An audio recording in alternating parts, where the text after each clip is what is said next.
We're here at the little church of San Francisco, up above La Montaneta, which is again up above Icod de los Vinos. We started here last year on a walk over to Los Silos via Echos. This time we're going to go part the same route but part a different route down to Santiago del Teide. So we've just arrived at Arenas Negras. We're just looking at the route board here.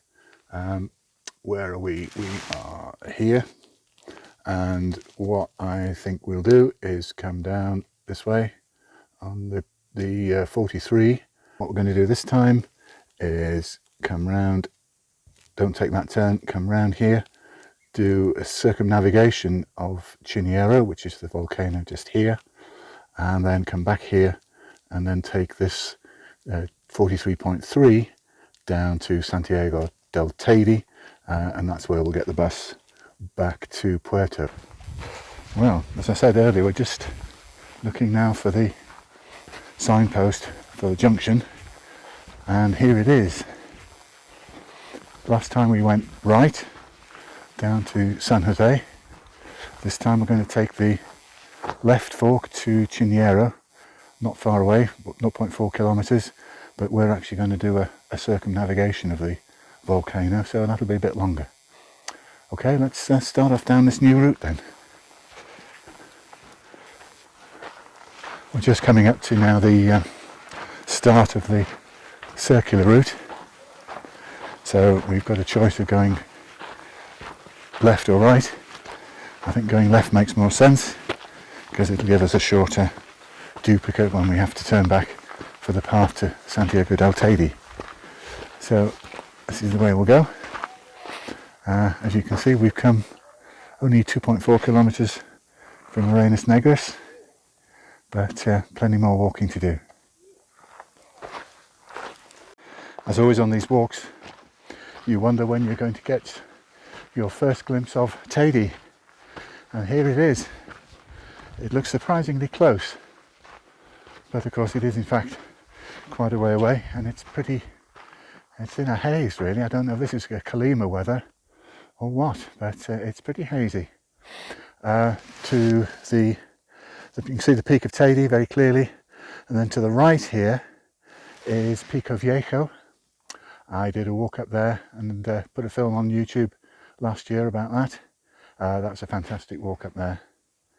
So it's lovely to see Teide, and we'll just have a look around the back here. Hola. Hola.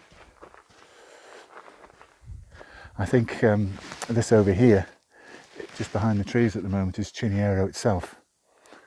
So this is the volcano that erupted in 1909, and as you can see, it's a pimple compared to the likes of Teide, but nonetheless pretty scary if your town or village is in the way of that lava flow coming down off Chinyero. Well, this has just been our lunch spot, because as far as I can see, it's one of the last nicely sheltered spots as we continue on our walk around Chinyero. We seem to be coming out of the tree area into a much bleaker area of very fine black pecan, black sand really,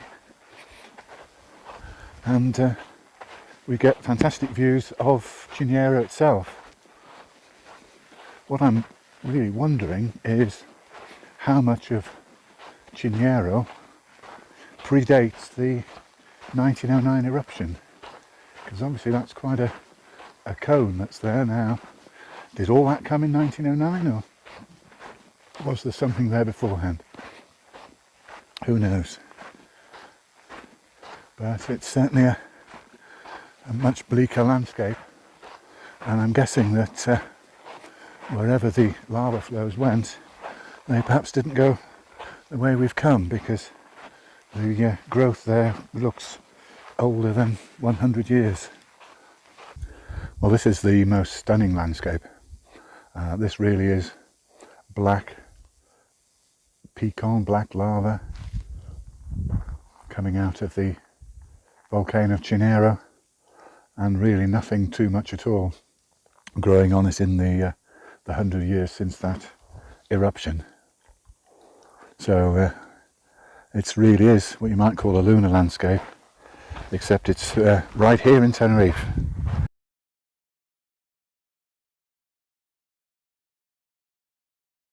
There's a good view just here of the lava flow, which I'm guessing went from right to left from Chinyero down towards the little town of Santiago del Teide.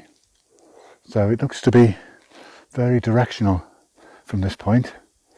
I think what I must do is, when I get back home, is pull up Google Earth and just see what the satellite view is of Chinyero.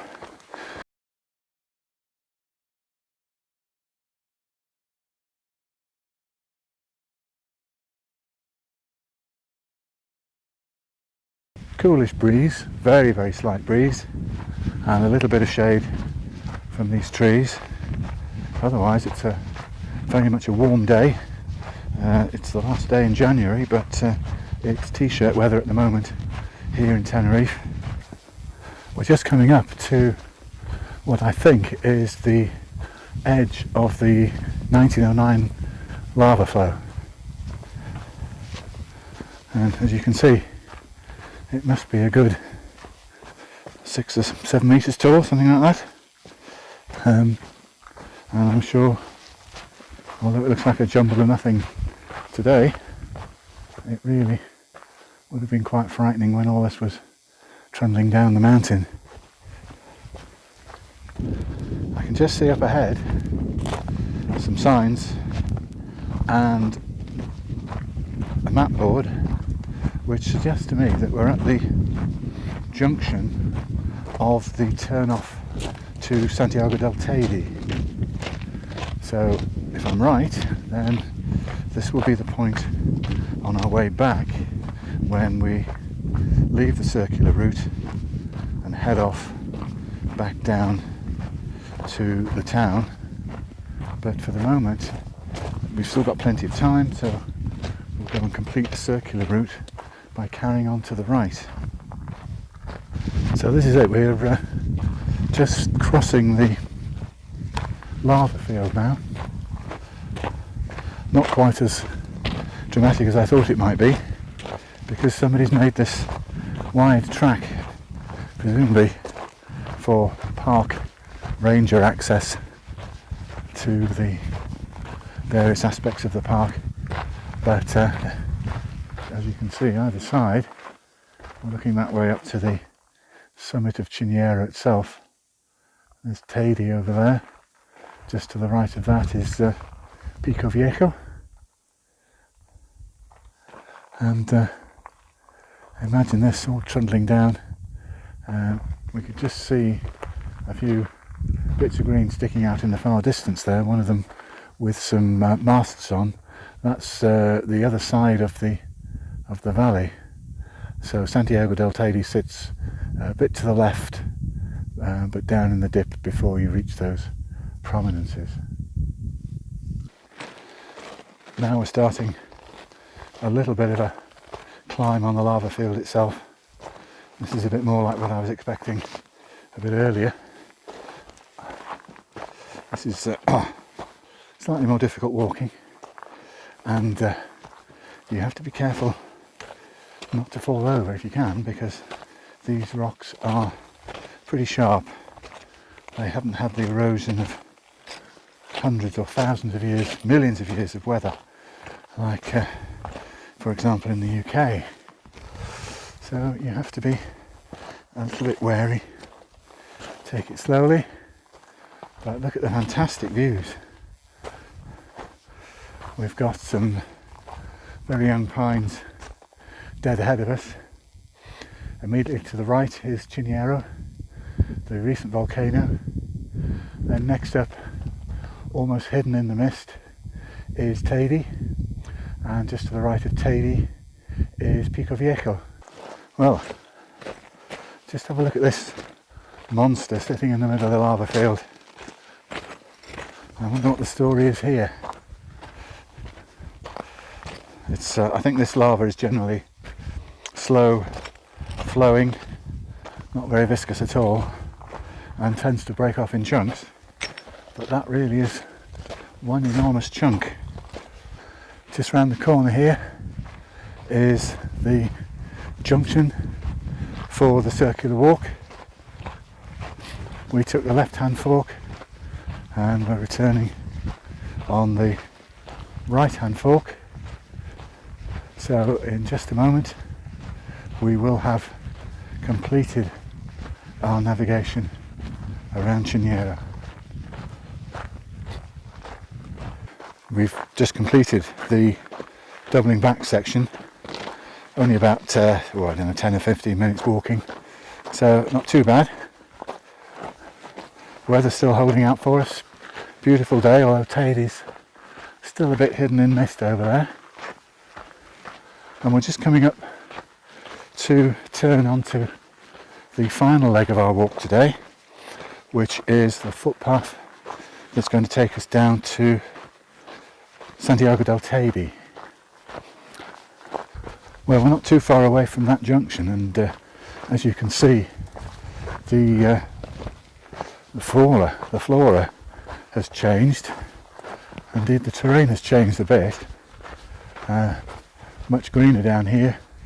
And what height are we? We're at, give me a second, 1,300 metres.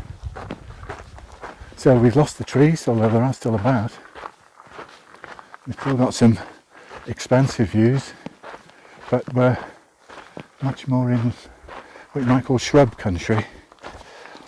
Lovely looking prickly pear growing here. We haven't seen those anywhere on the walk so far, so that's an indication that we're getting a bit lower.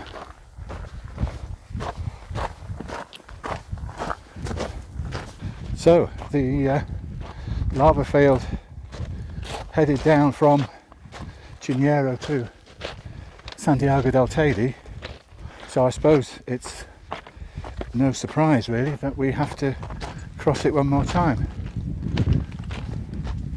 We're doing it on a very well made path, but as you can see, either side of the path it's really rough stone, brand new stone.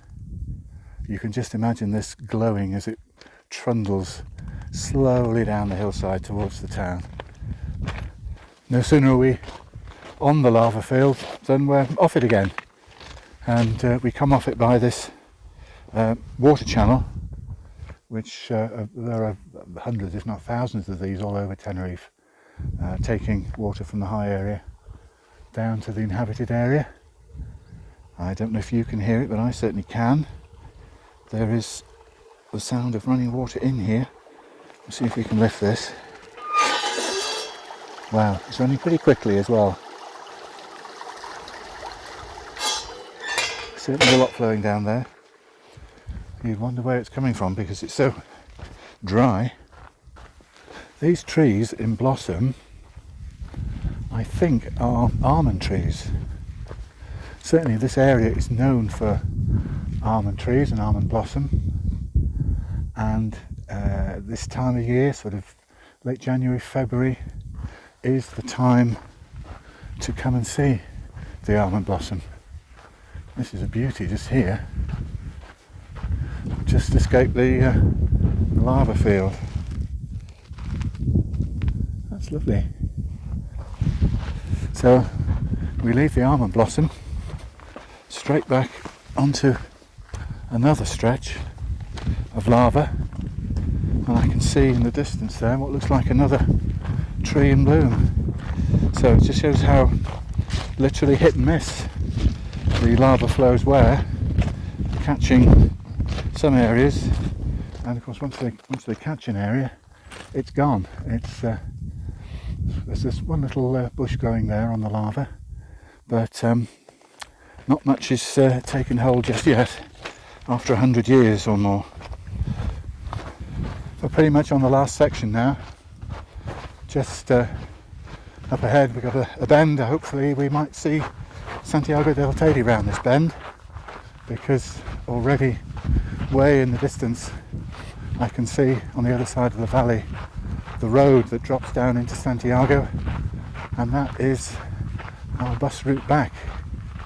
So we're not far away now. Certainly I can see it looks like the edge of the town there. No, it's a bit further away. I can see the road to Masca now as well. So we've got a trek to go, but it's lovely walking down on this soft path. Very easy going.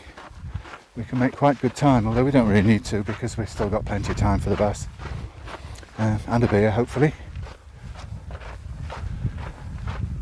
So I hope you've enjoyed this route. It's another one of those routes that has so many different sorts of scenery: pine forest, mountain, lava, ash or pecan, and then you come into this sort of country with almond trees in blossom, and I'm not a plantsman, but a load of lovely smaller, more verdant plants growing in this lower altitude.